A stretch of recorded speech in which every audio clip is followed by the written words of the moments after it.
Hello everyone, welcome to the Anime Recap Media YouTube channel. Please like the video, subscribe to help our channel and enjoy this full video. The episode starts off, and Geto made tea for himself in the hotel room where the plasma vessel was about to be assassinated. The assassin from Q has been defeated, and is begging to be released, but Geto pretends to not hear him. The man threatens him, saying that Q's strongest soldier is here, and that he will take care of them, but he has already been taken care of, because of which the organization collapses. The scene changes to a boating competition, where Fushiguro is talking with the guy from last episode, referring to Gojo, and saying that he'll need to wear him down with pawns first. The plasma vessel girl wakes up in the arms of her maid tells her that they are her allies, while riding on Geto's little monster. This was his technique, curse manipulation. Gojo thought that she'd be more sentimental, as she is about to be absorbed, but she gives her speech about how her soul will live on. However, they are not very interested in it. They sympathize her, saying that she probably doesn't have many friends if she talks like that, but that's when she remembers that she has to go to school. Gojo thinks that it would have been better if they went directly to Jujutsu High, but Tengen ordered that her every wish should be fulfilled, as she will never be able to see anyone after being absorbed. That is when her maid reveals that her parents died in a car accident and that she has raised her since then, so she wants her to spend the time she has left with her friends.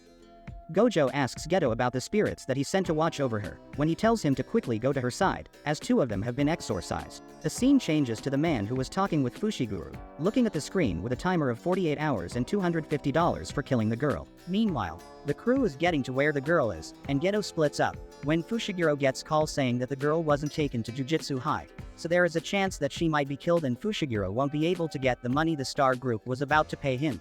But he knows that she won't die as long as Gojo is there, as he is the first in many centuries to possess both the Sixth Eye and Limitless technique. Geto seems to have encountered someone sent to kill the girl, who has similar ability as Geto, but needs to use a catalyst in order to summon spirits. The old man thinks that the reason why he isn't stepping forward himself is because he is weak at close combat, but it was a trap set by Geto.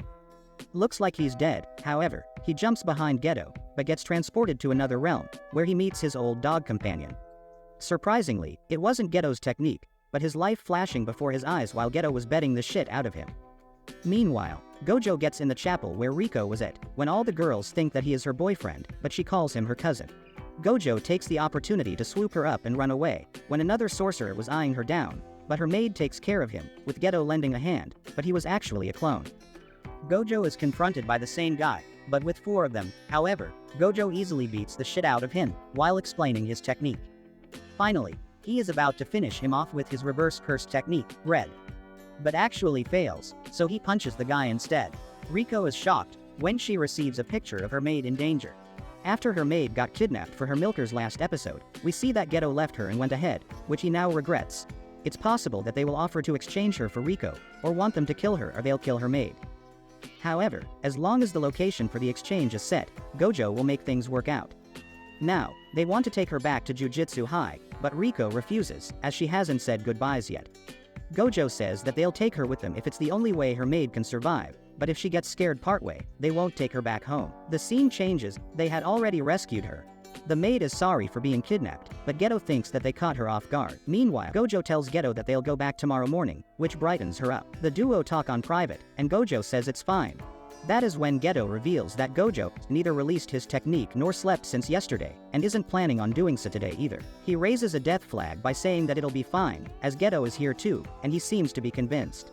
The day passes by, and they have finally arrived at Jujutsu High. Gojo wants to make her not feel sad by saying that he doesn't want to babysit a brat again, when suddenly a blade pierces him through his chest, which was impossible, as they were inside the school's barrier. We see a flashback of when Fushiguro went to see the Gojo clan's child who was born with the 6 eyes, but Kid Gojo saw him looking at him from behind, which had never happened. That is why he wore him down and looked for the perfect opportunity to strike. The duo double-team him to buy time, and Geto takes the girls to Tengen while Gojo takes care of Fushiguro. After getting out of the curse, Fushi had a different blade and a curse on his shoulder. Gojo tries to talk his way out of it by saying that the bounty is over, but Fushi was the one who took it down. The reason why he set a time limit was that Gojo could release his technique when he attacks him, but Fushi easily dodges. It is revealed that he has no curse energy, but a pact that grants him immense physical strength. That's when he starts jumping all over the place, and when he tries to attack, Gojo uses his technique to pushes him several blocks back.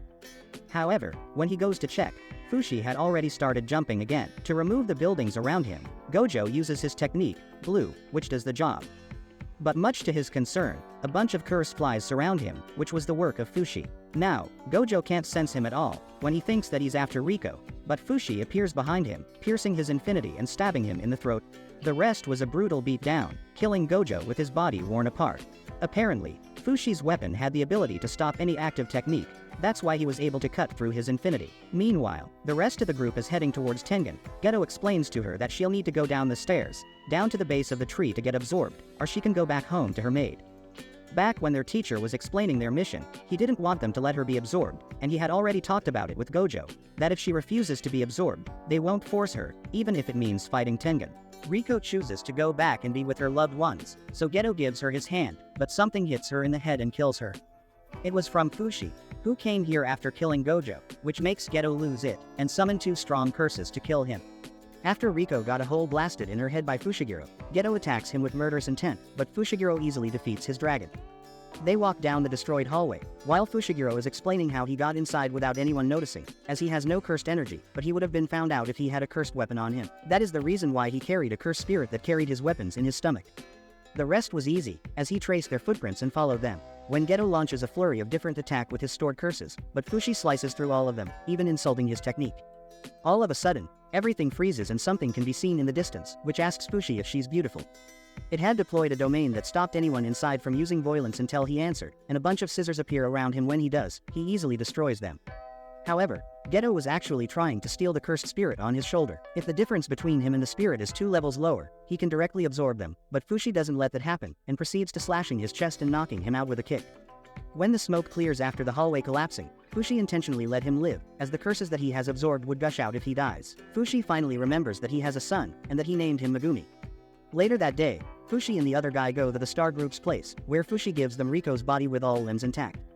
After wrapping her in a blanket while spouting some bullshit, the man says that humanity will be destroyed if Tengen goes berserk, but Ballhead doesn't mind if that happens.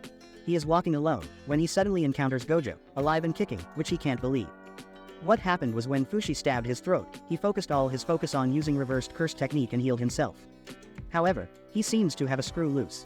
They begin fighting, but Gojo seems to be overpowering him, finally being able to use reverse curse technique red. Fushi doesn't seem to be injured when he reviews Gojo's techniques, thinking that he can deal with all of them. However, something doesn't seem right. Fushi launches a few attacks, but Gojo dodges them with a face that says that he doesn't have a care in the world, not even about Riko's death. When he finally gets his head back in the game, he has found out that Fushi is from the Zenin clan. That's why he knows so much about Gojo's technique, but there's one that only a few from the Gojo clan know of, the ultimate technique, purple. When the light clears off, Gojo's technique had taken off a big chunk of meat out of Fushi. His last words to Gojo were that Megumi was going to be sold off to the Zenin clan in 2 or 3 years, and Gojo had to do what he wants about that. He takes his last breaths and dies while standing like a real man. Later that day, we witness a disturbing scene which you can see. When Geto rushes down a stairway and opens a door, he finds people in white clapping their hands, which were directed towards Gojo carrying Riko's body. Geto can't recognize him at first because of the look in his eyes. There was no point in doing that, as the real masterminds behind the group have hit the road. Gojo asks if it's necessary to have a point, and Geto deems it necessary. How was the video? We hope it was good. If so, please check these videos. Also, please comment down your thoughts and your suggestions for future videos. If you haven't already, please consider subscribing now to show the support to our channel. We hope to see you soon with another video right in this channel. Have a nice day.